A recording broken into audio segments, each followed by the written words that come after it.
Ulama mengatakan innan nas liqabulil ata thalatha aqsam. 3 macam manusia dalam menerima pemberian. Ada 3 macam manusia dalam menerima pemberian. Ya. Masalah ini jangan masalah sepele, masalah ini masalah besar. Memang istilahnya hanya pola pikir kita rubah, tapi efeknya besar. Ya.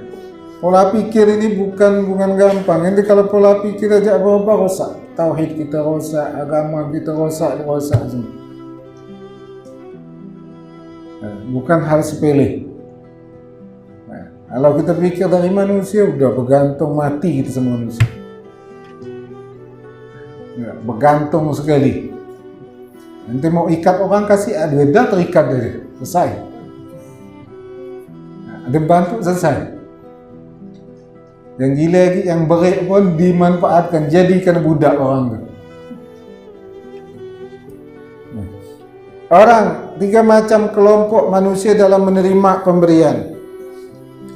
Minhum man yaral ata minal khalqi au minallahi ta'ala wal khalqi bahwa musyrik.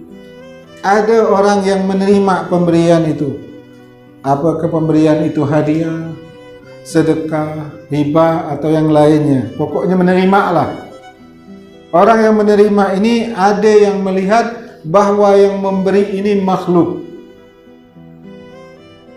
atau ada dia menerima makhluk, fulan yang memberi, fulan yang membeli, fulan ini, dia melihat bahwa ini makhluk yang memberi, atau dia melihat bahwa datangnya pemberian itu himpunan atau perpaduan antara Allah dan makhluk. Perpaduan antara Allah dan makhluk. Macam gini.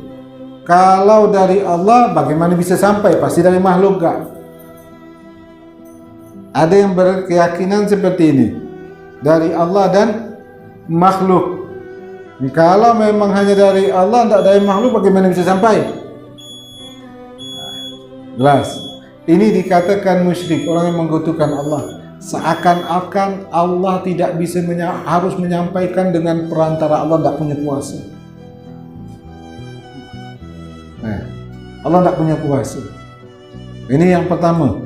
Yang kedua, ada orang yang menerima pemberian. La yadri aminallah aminal khalq. Dia tidak tahu dari Allah atau dari makhluk, yang penting dia ambil. Ambil aja, tak peduli dari Allah atau dari makhluk, dia tak peduli. Dia tak ngurus siapa ke, mau dari Allah ke, mau dari makhluk ke, tak peduli. Pokok ambil aja. Itu fahuwa munafik. Itu orang yang munafik. Ya.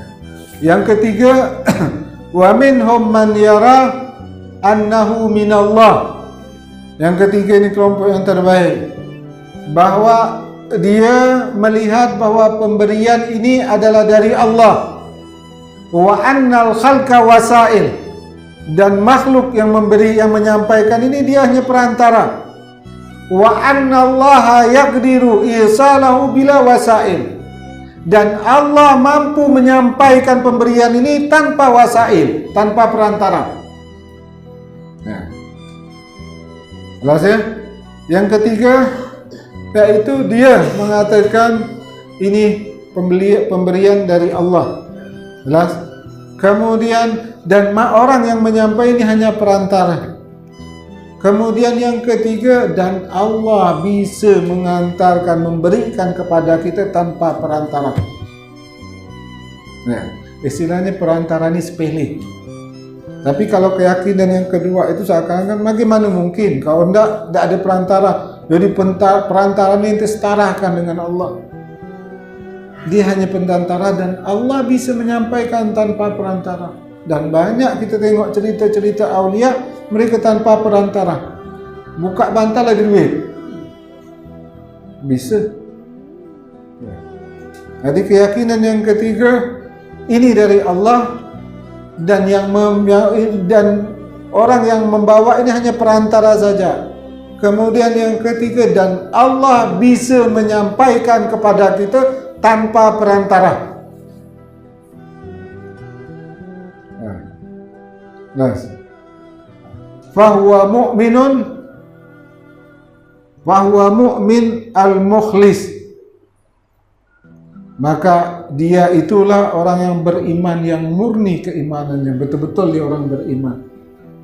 Dia menerima, dia mengatakan manusia ini perantara, dan dia berkeyakinan Allah bisa menyampaikan tanpa pengantara. Jadi tidak jadi kecil perantara ini, tidak begitu penting perantara ini.